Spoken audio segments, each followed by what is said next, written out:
إن الحمد لله نحمده ونستعينه ونستغفره ونعوذ بالله من شرور أنفسنا ومن سيئات أعمالنا.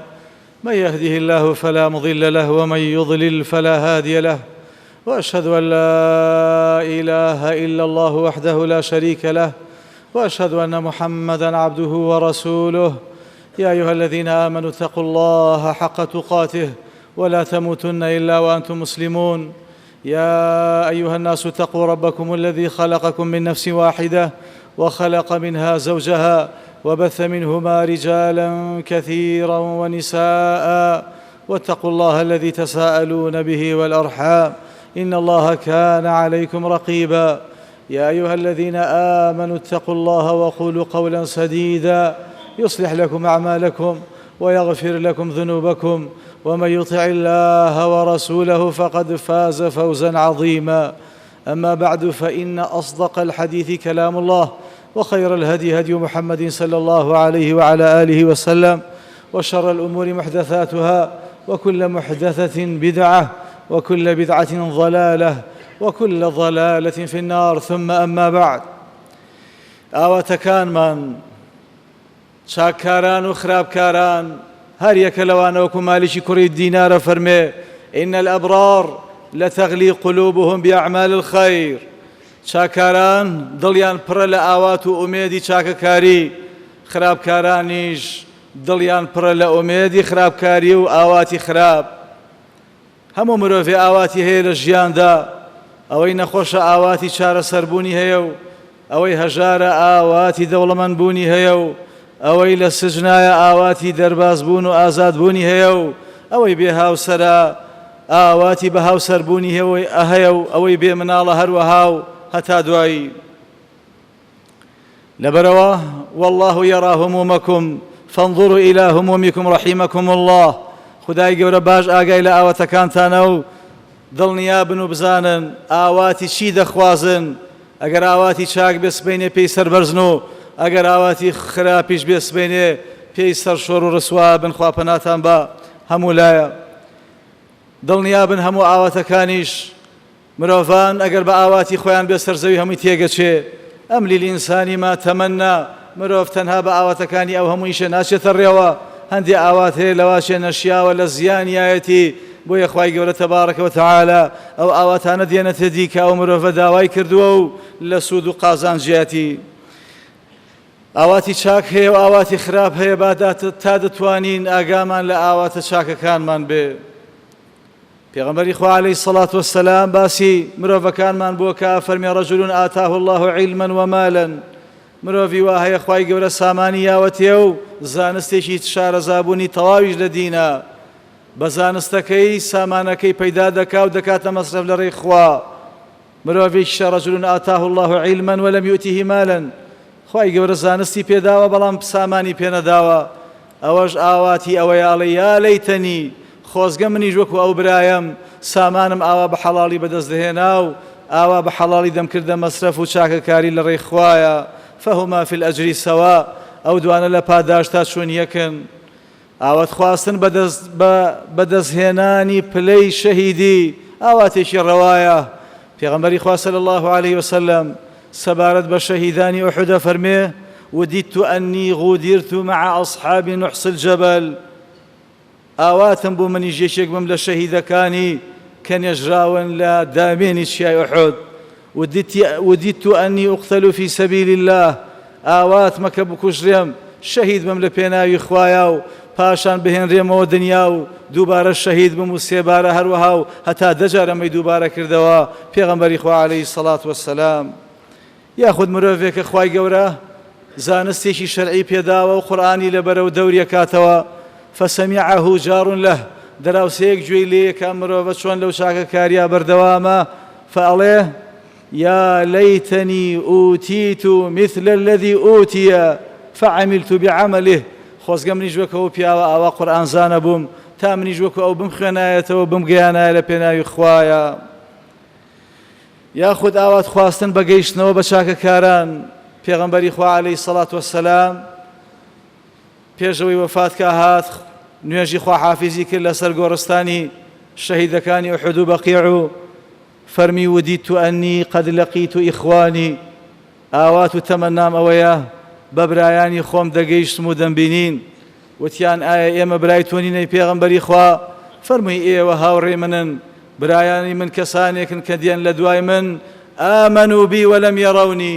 ئیمانیان بە من هێناوە و منیان نەبینیوە تەمەنام ئەوەیە پێیان بگەیشتمایە و بمبینیایەن کەواتە تەمەنای تۆ بە خزمەتی پێغەمبەری خوا بگەی بە خزمەتی چاکەکاران بگەی عەلەیهی سەڵات وەسەلام ئاواتێکە لە ژێر خۆیەتی و ڕەوایە ئاوات خواستن بەوەی کە جێمەرگمان شاری پیرۆزی مەدینە بێ حەقی خۆیەتی وەکو ئیمامی عومەر تەمەنای ئەوە بۆی فەرموو اللهم ارزقني شهادة في سبيلك واجعل موتي ببلد رسولك الكريم يا ربي خوايا پلەی شەهیدیم پێبەخشە با مەرجیشم ئاواتم ئەوەیە لە شارەکەی پێغەمبەرا بێ صلی الله عليه وسلم ئەوە بوو هەردوو ئاواتەکەی بۆ هێنرایە دی گەر ئاوات بخوازین دوور لەو شوێنەی تایە لەدایک بووین بمرین ئەویش ئاواتێکی گونجاوە یەکێ لە هاوڵان لە شاری مەدینە لەدایک بوو هەر لەو شارەش وەفاتی کرد پێغەمبەری خوا عەلەیهی سەڵات وەسەلام فەرمووی یا لەیتەه لەم یەموت خۆزگە نەئەمرد في الموضع الذي ولد فيه لو جێگەی کە تایە لەدایک بووە کە مەدینەیە وتیان بۆی پێغەمبەری خوا فەرمی چونکە ئەگەر مرۆڤ بمرێت دوور لەو جێگەی تایە لەدایک بووە قیس له من منقطع أثره في الجنة لەو جێگەیەوە تا ئەو جێگەی لەدایک بووە ئەو شوێنەی هەمووی بۆ دەپێورێ و دەکرێتە سامان و ئەجر و پاداشت لە بەهەشتا بۆی ئەتوانین ئاوات و ئومێدیەوە بخوازین کە ئیسلام باڵادەست بێ و کتێبی خوا سەروەر بێ وەکو عومەری کوڕی عەبدولعەزیز هەموو جارە دەی فەرمووی یا لەیتەنی عەمیلت فیکم بکتاب الله تەمەنا و ئاواتم ئەوەیە کتێبەکەی خوام جێبەجێ کردایە بەسەرتانە و ئێوەش پیادەتان کردایە و پارچە پارچە گۆشت لە من بکرایەتەوە بەس ئەوە جێبەجێ کرایە و ئاواتەی من یاخۆ یەکێ لە پیاوچاکان دەی فەرموو ودیت ئەن الخەلق ئەطاعوا الله خۆزگە و ئاواتم ئەوەیە خەڵکان هەموویان گوێڕایاڵی خوا بووایان ئەو جار قەی ناکە پارچە پارچە گۆشت لە من بکرایەتەوە بەڵام بەرامبەر ئەمەش ئاواتی خراپ هەیە کە مرۆڤ نابێ ئاواتی پێ بخوازێ لە پێش هەمویانەوە ئاوات خواستن بە مردن لا يتمنين أحدكم الموت لضر أصابه هەر یەکێ لە ئێوە ئاوات بە مردن نەخوازێت هەر لە بەرامبەر کێشە و گرفتێکی بچوو کە بۆی هاتووەتە پێش با بژی بەهۆی ژیانیەوە فەلەعەلەه یەزداد چاکەکاری زیاد بکە ئەگەر تاوان و خراپەشی هەبێ با بەهۆی ژیانیەوە کۆتایی بە خراپەکاریەکەی بێنێ و بگەڕێتەوە تەوبە بکە ئاوات خواستن بە بەرپاکردنی جەنگ و هەرا و ئاشوبە شتێکی خراپە يا أيها الناس لا تتمنوا لقاء العدو أي مسلمانان ئاوات مەخوازن بە شەڕ و جەنگ بە ڕووبەڕەبوونەوەی دوژمنانتان ئەگەر ڕووبەڕووبوونەوەش هاتە پێش ئارام گرن وەسەلوا الله العافیە داوای سەلامەتیکەن خۆزگە خواستن بەوەی کە بەرامبەر نیعمەتەکەی نەمێنێت ئەمەش بەڕاستی ئەو پەرحەسوودی و خراپەکاریە و تاوانە وەدوو لەو تەکفروا کەما کەفەڕوا فتەکونونە سەوا بێ باوەڕان ئاواتیانەوەی ئێوە واز لەم ئیسلامە بێنن بۆی ئەوانیش وەکو ئێوە لە یەک ئاستابن و هەردوو لا وەکو یەک بێدین بن وەکو ئیمامی عوسمانە فەرمی ئەزانیەت وەدەد لەو ئەنە النساء كلها قد زەنەین ئافرەتی خداوێن پیس وا تەمەناکە کە هەموو ئافرەتان وەکو خۆی خراپکار بن ئەوە ئاواتێکی تا بڵێ تاوان و گوناهە بەسەر خاوەنیەوە یاخود ئاوات خواستن بە کاری خراپ و تاوان وەکو پێغەمبەر عەلەیهی سەڵات وەسەلام فەرمێ لە مرۆڤەکاندا مرۆڤی وا هەیە رەجل ئاتاه الله مالا خوا سامانێکی یاوەتێ بەڵام تەواو بێدینە ئەو مرۆڤە سامانەکەی بەو ڕێگەی خوا پێی ناخۆشە پەیدایەکا و لەو ڕێگەشا کە خوا پێی ناخۆشە بە مەسرەفیەکا و خەرجیەکە کەسێکیش هەیە مفلیسی دنیا و قیامەتە نە لە دنیایە هەیەتی و نە لە قیامەتە و کەچی ئاوات بە مرۆڤێکی خراپکاری وا خوازێ ئەڵێ ئاخ خۆزگە منیش وەکو ئەو پارەم ئاوا بە حرامی پیا کرد و ئاوهاش بە حرامی مەسرەف مەکرد لەسەر ئەوەی فەهما فی الویزری سەوا لە تاوانە دڵنیابە شەریکی ئەو مرۆڤێ چونکە ئاوات و تەمەنای وەکو ئەو وایە ئاوات خواستن بەوەی کە قەزا و قەدەری خوا نەهاتایەتە پێش خراپە چونکە خودایەک لە هەمووان زاناتر لە هەمووان داناتر لە هەمووان بەتواناتر لە هەمووان بەبەزەیتر لە هەمووان چاکەکارتر بە ئەو پەڕزانینی ئەم بڕیارەی بۆ تۆ بە شیاو داناوە ئەو قەزا و قەدەرەی بۆ تۆ بە گونجاو داناوە لەبەرەوە نابێ ڕەدیکەیتەوە تەمەنای پێ بخوازی بڵێ نەبوایە وەکو ابن مسعود فەرمێ والله لئن عُض على جمرة والله قەبکەم بە پشکۆیەکی ئاگرا سارد بێتەوە لە ناوی دەممە والله ئەوەم لا خۆشەویسترە لەوەی تەمەنا بخوازم بڵێم لە بەرامبەرێکێ لە قەزا و قەدەرەکانی خوا یا لەیتەه لەم یەکن خۆزگە ئەوە نەئەبوو ئەوە دەمە بسووتێ باشتر لەوەی ئەو تەمەنایە بخوازی و ئەو شتێ لە دەمت بێتە دەر تەمەنا خواستن بەشتی نابەجێ خۆزگە من پێغەمبەرە بووم خۆزگە مەلایکە بوو خۆزگە جبری ئەمە تەمەنایەکی نابەجێیە بەڕاستی خۆزگە من مەسەڵەن علمی غەیب مەزانی یا لەیتە الشەباب یعود یەومەن خۆزگە گەنجێتیە گەڕایەوە ئەمە چی یعنی خۆزگە خواستن بەوەی ژناڵێ خۆزگە پیاوە بووم ئەمە چۆنە بێ خۆزگە خواستن بەشتی زۆر نابەجێ و خراپ یا زیان گەیاندن بە خەڵک یا خۆزگەی بێ بنەما هەیە بەس ئاواتە خوازێ دانیشتۆ لە خەیاڵات هەیە هیچ هەوڵێ نایە العاجز من اتبع نفسه هواها وتمنى على الله الأماني بێدەسەڵاتەوە مرۆڤێ دانیشتۆ هەر لە خەیاڵات و ئاوات و ئومێد و تەمەنای خۆیەتی بەڵام هەنگاوێ نانێ بۆ بەدیهێنانیە ئەو هۆکارانە بگرێتە بەر کە ئاواتەکەی پێهێنێتە دی یاخود تاوان و خراپاکە وسيقولون سيغفر لنا وەرە خوا بەڕەحمە ئومێد تەمەنامان وایە ئومێدمان وایە خوا لێمان خۆشە بێ لە چێ خۆشە بێ چاکەکار پاداشتی خۆی هەیە و خراپکاری سزای خۆی هەیە یاخود تەمەنا خواستن بە هەندێک نیعمەت کە تۆ لێ بێ بەش بی لا تتمنوا ما فضل الله به بعضكم على بعض تەمەنا مەخوازن ئاوات مەخوازن بە هەندێک نیعمەتی خوددا نەیاوە بە تۆ بیا بە تۆ دەبێتە بەڵا بەسەرتەوە تۆ چوزانی چی بۆ تۆ باش لەبەرەوە ئاگادار بە ليودن أهل العافية يوم القيامة أواني ژیانێکی خۆشیان بردووەتە سەر لە قیامەت لەوێ کاتێ دەبینن بەڵادارەکانی دنیا سوپاداشتێ بەدەستدێنن لەسەر بەڵاکانیان لەوێ تەمەنا ئەخوازن لەو ئەنە جلودەهم قڕضت بالمەقاریض پارچە پارچە گۆشتیان لێ کرایەوە بەس ئەوانیش وەکو ئەوان ژیانیان لە بەڵایە بووایە بۆ ئەوەی وەکو ئەوانیش ئێستا پاداشتی ئەویان بەدەست بهێنایە ئاوات مەخوازە بە داپڵۆسینی خەڵکو و بە چەوسانەوەیان لەیەتەمەنەیەنە ئەقوام یەومە القیامە کەسانی ئاوات و تەمەنایان ئەوەیە لە قیامەتا بە پرچی سەر هەڵواسرایان بەڵام وەلەم یەلو من ئەمری الناسی شەیئا سەرۆکاری هیچ مرۆڤێکیان ناگرتە دەست مردوانیش هەر ئاواتیان هەیە لە دوای مردنیان چاکەکاران کاتی جەنازەکەیان بەسەرشان هەڵەگیرێ بەرەو گۆڕستان ئاواتیانەوەی زوو بگەنە ناو قەبرەکەیان قسەمان لەگەڵەکە نیەمە نابیستین قدموني قدموني أي هاوار دەپەلە بکەن دەپەلە بکەن لەناو گۆڕیش کاتی هەموو مژدەیا بینێ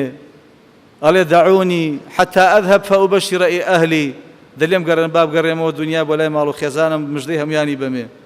فەرمی ئارام بە گەڕانەوە نییە ئاوەخر ئاواتی چیە ڕەبی عەجل قیام الساعة خوایە قیامەت زوو بێنە لە پێش بەوەی بە خۆشەویستانم بگەمەوە ئالەوێ ئاواتە خوازی ئەڵێ یا لەیتە قەومی یعلەمون بما غەفەرە لی ڕەبی وەجەعەلەنی من المکرەمین ئەی هاوار خۆزگە و تەمەنام ئەوەیە خزمانم دەیانزانی خوددا چ ڕێزێکی لێناوم چ لێ خۆشبوونێکی پێبەخشیوم پێغەمبەری خوا عەلەیهی سەڵات وسەلام بە جابری فەرموو ئەزانی لە دوای شەهید بوونی باوکت خوا چی وت بە باوکت وتینە وەڵای پێغەمبەری خوا فەرمووی ما كلم الله أحدا إلا من وراء حجاب خوای گەورە هەست کەسێ قسەی لەگەڵا کردبێ تا ئێستا لەو دیو پەردەوە قسەی لەگەڵا کردووە ئیلا باوشی تۆ نەبێ أحيا أباك وكلمه كفاحا ڕاستە خۆ فەرمووی یا عەبدی تەمەنە عەلەی عەبدەکەم ئاواتت چییە بە ئاواتت بۆ بێنمە دی فەرمی ئاواتم گەڕانەوەی بۆ دنیا و شەهید بوونە فەرمی ئەو ئاواتە قسەی من گۆڕانی نییە و گەڕانەوە نییە بۆ دنیا دەفەرمی خوای گیان هەواڵ ئێمە بگەینە بە برایانمان لە دنیا خوای گەورە ژاوایەتەیدا بەزان ولا تحسبن الذين قتلوا في سبيل الله أمواتا وامەزانەوانی لە ڕێی خوای شەهید بوون مردوونەوانە زیندون لای خودای گەورە یورزەقون ڕزق و ڕۆزیان پێدرێ خراپکارانیش لە دوای مەرگ ئاواتی خۆیان هەیە کاتێ جەنازەکانیان بەسەرشان دەبرێ بۆ گۆڕستان هاوارەکەن و تەمەنایانە يا ويلي إلى من تقدمني أي هاوار من بن كرب من بن بو شو ما بن كاتي لنا وقوري شاب الشاي خوي دبيني شي بو سازوا ما دي لسزاي خوا قال ربي لا تقيم الساعة خوايا قد قيامت نيني تبيش ئالێ رب ارجعوني لعلي أعمل صالحا فيما تركت خدایە بمجێڕنەوە تا جیاواز لە کارە خراپەکانم کاری چاکان جام بم لە دنیاە ئەلە بمجێڕنەوە با دوور کات نوێشکەم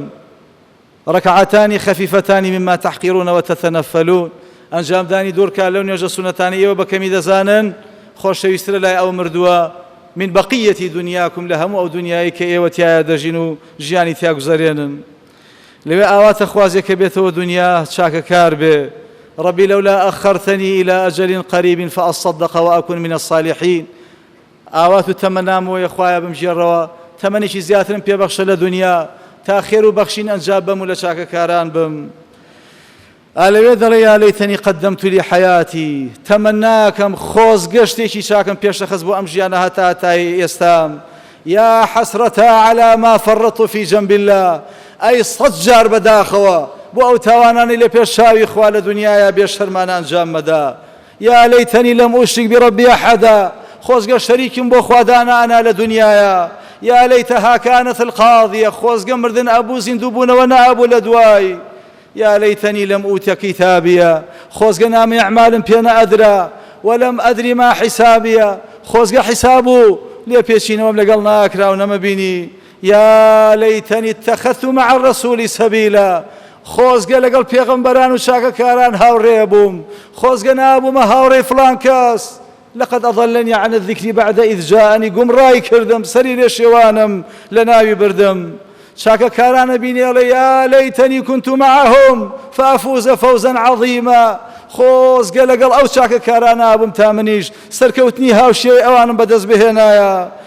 يا ليتني كنت ترابا خوز من هر خول أبو مزين دبونا ومنا هاتري يا ليتنا أطعنا الله وأطعنا الرسول خوز قال دنيا جرالي خوابوين خوز قال جرالي بيغمر أبو صلى الله عليه وسلم يا ليتنا نرد ولا نكذب بآيات ربنا خوز قال دسوين ودنيا آيات كان إخوامان باور بيهنا وبدرمان نأزاني ربما يود الذين كفروا لو كانوا مسلمين خوز قال مسلمان أبوين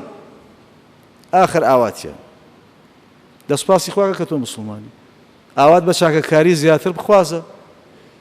ئەم هەموو ئاواتە پێش وەخت خوا ئاگادارت دەکاتەوە هەتا لە دەستت نەچووە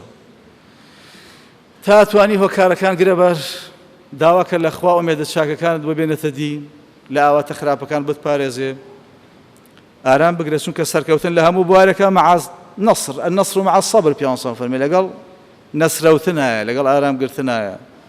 تا توانی لەگەڵ چاکەکاران بە هەر هیچ نەبێت تەماشای ئومێد و ئاواتەکانی چاکەکاران کە ها پێغەمبەر ئاواتە خوازێت تۆ ببینێ ئەی تۆ بۆ ئاوات ناخوازی پێغەمبەر بینی صلى الله عليه وعلى آله وسلم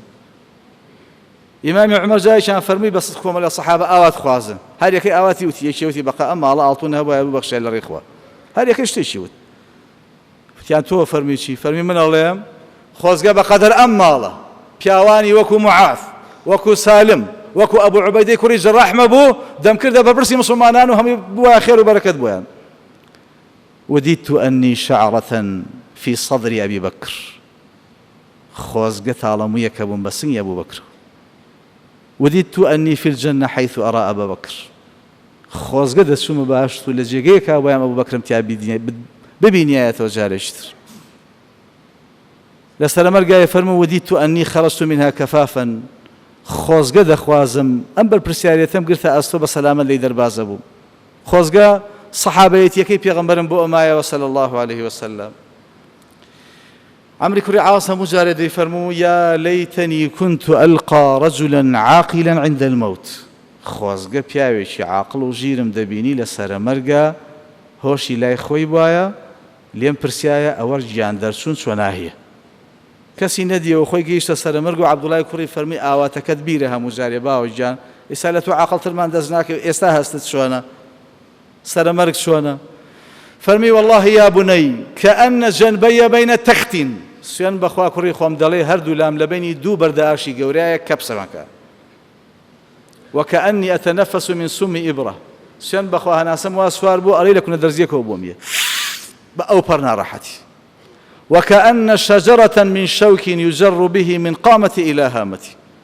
والله دڵێ یەک داری دڕکاوی لە جەستەمایە لە پەنجەی گەورەی قاسمە وردەوە دەوەڕا چێشتێ بەرەو ژوور مالیکی کوڕی دوینارە فەرمیایە تەمەنام ئەوەیە لە قیامەتە خوا بەس ڕێگەم با سوژدەیشی بۆ بم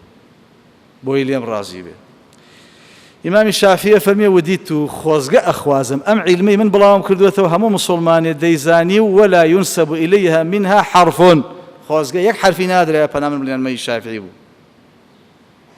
کەواتە با سەردانی گۆڕستان کەین بۆی ئاواتەکانمان بزانین ئیمامی عالی جارێکیان سۆ سەر گۆڕستان فەرمی سەلام عەلەیکم و دوعای بۆ کردن و دوایی فەرمی ئەرێ هەواڵ لای ئێوە چیایی مردووەکان ئەوانەی لەگەڵ یابوون هەواڵیش کێ جواب باتەوە تیان قوربان جاک کێ جواب باتەوە فەرمی دەجوێگرن مردووەکان بەخوا سامانەکانتان هەمووی بەش کرا هەر یەکەی بەلایەکا بردی لە دوای خۆتان هاوسەرەکانتان یا ژنیان هێنایەوە یا شویان کرد لە دواتان بەخوا ماڵەکانتان ئێستا کەسانی تریتیانیش دەجێن دوایی فەرمی ئەی هەواڵی ئێوە چییە فەرمیەوە ناتوان جواب بنەوە بەڵام ئەگەر جوابیان بایەتەوە دەیان و خەیر و زادیە تەقوا پند و عیبرەت وەرگرن لە ئێمە ئەها چیمان لەگەڵ خۆمان برد خۆتان پارێزن لە حرامەکان و ملکەشی فەرمانەکانی خوا بن و تەقواتان هەبێ بۆ قیامەت بڕوات بێ ئێستا ملیۆنەها مرۆڤ مردوو تەمەنای یەک دەقەی ژیانی تۆ خوازن یەک دەقەی ژیانی تۆ بە مەلاین کەواتە یەک دەقەی ژیانی تۆ ئەوەندە پڕبایەخ تا توانی لە دەستی مەدە پێغەمبەری خوا عەلەیهی سەڵات وسەلام تەماشای ناوگۆڕی کرد و سەرنجیا و فرمێسک هاتە خوار بە چاویا و هاوڵان لێ کۆبوونەوە فەرمۆی یا ئیخوانی لمثل هذا اليوم فاعدوا ئەی برایانم بۆ ڕۆژێکی ئەوها پەنجێڕای شەشا بۆ ناو گۆڕ خۆتان ئامادە بکەن تۆ خۆ ئامادە کردووە کەوا بۆ گەرتێ ئاواتەکانت چاک بێ خەم مەخۆ لەسەرەوەی لە دەستت چوو وە خەفەتیش مەخۆ لەوەی کە هێشتا تووشت نهاتوو لۆمەی کەسێکیش مەکە لە شتێکا کە لە خۆتا هەیە داوای پاداشتێکیش مەکە کە ئەنجامت نەداوەتەوە شیاوی ئەو شتە نیت بە چاوی حەزیشەوە مەڕوانە لە نیعمەتێک کە خوددا تۆی لێ بەبەش کردووە تۆ ڕەژمە بە بەرامبەر کەسێک کە تۆڕەبوونی هیچ گیانێکت پێناگەێنێ و ستایشی کەسێکیش مەکە کە لە دڵتا دەزانی شیاوی ئەو ستایشە نییە کەواتە تێکۆشە بۆ ئاوات هێنانەدی ئاواتە چاکەکانت پشت بەخوا بەستە احرص على ما ينفعك واستعن بالله ولا تعجز بێدەسەڵات مەبە دەسەوەسان مەبە ئاواتی چاک بخوازە هەنگاوی بۆ بنێ پشت بەخوا بەستە و داوای لە خوا بکە بۆ داسانکە بەڵام دڵنیا بە ئاواتەکانت هەمووی لێرە نایەتە دی وەکو بە ئیمام ئەحمەدیان فەرمووی مەتى يجد العبد طعم الراحة مرۆڤ کە ئیتر نەجاتیە بێ بە تەواوەتی پشووە داوی ئیستراحەتەکە فەرمووی عند أول قدم يضعها في الجنة هەر کاتی یەکەم هەنگاو قاچت نایە ئەو دیوی خاشی بەهەشت ئیتر ناڕەحەتیەکان هەمووی کۆتایی هات لكم فيها ما تشتهي أنفسكم ولكم فيها ما تدعون هەموو ئاواتەکانت لە بەهەشت دێتە دی ئەوەی کە خۆت داخوازی تەمەنامان بوو بگەینە ڕەمەزان گەیشتین لێرە بەدواوە تەمەنامانە خوا لێمان قبوڵ کە تەمەنامانە کە پوچی نەکەینەوە تەمەنامانە کە صیام و ڕەمەضان بعشرة أشهر بە ڕۆژووبوونی مانگی ڕەمەزان هاوشێوەی بە ڕۆژووبوونی دەمانگە شەش ڕۆژەکەی ئەم مانگە پیرۆزەش هاوشێوەی دوو مانگە ئەوە کوایە هەموو ساڵەکە تایە بە ڕۆژووبی تەمەناکەین کە خوای گەورە هەموو ئاواتەکانمان بەدی بێنێ لە کۆتایە داواکەین یا الله يا ذا العرش العظيم ويا ذا الجلال والإكرام يا بديع السماوات والأرض يا منان يا حي يا قيوم يا ربي خوايا أميد آواتي شاك من بيب بخشا يا ربي خوايا أميد آوات شاك كان من بو بهنا دي لدنيا ولا قيامتها يا ربي خوايا لهم أميد آواتي شخراب دور بانكا يا ربي خوايا رحم بمسلمانانك هوا أميد كان ينقل قازانجي هي بويان خوايا بويان هنا لدي يا رب العالمين خوايا شفاين خوش كان من به يا ربي گرفتار كان من شار سركا قرزي قرزاران من بروا يا رب العالمين خويا بخاتينا وجوانا كان واني بها وسروا بمنالم بيان بخشا اواني هشيان بيان صالحك يا ارحم الراحمين اعنا على ذكرك وشكرك وحسن عبادتك يا رمتي ما بلس ذكري باش عبادتي باش سپاس گزاري باش يا ربي خويا تمنا من وايا هم وخلقانا هداية بي تەمەنامان وایە ئەوانەی نوێژ ناکەن نوێژ بکەن لە مەودووە تەمەنامان وایە ئەوانەی ناپۆشتن پۆشتە بن یا رب العالمین تەمەنامان وایە هەموومان تێکڕا لە عەزابی جەهەنەم و دنیا بمان پارێزی و بە فیردەوسی بەرزی خۆت شادمان کەی خوایە تەمەنامانەوەی وڵاتمان پڕ بێ لە خۆشی و ئاسوودەی و ئارامی و خوایە لە هەموو قەیران و لە هەموو کێشە و گرفتی وڵاتمان پارێزە یا رب العالمین لەگەڵ وڵاتانی دنیا هەر هەمووی یا ئەرحەم الراحیمین ببینینی خۆت ببینینی پێغەمبەر عەزیزەکانت عەلەیهی السەڵات وەسسەلام و چاکەکارانی بەهەشت شادمان کە لە فیردەوسی بەرزتا آمین آمین وآخر دعوانا الحمد لله رب العالمين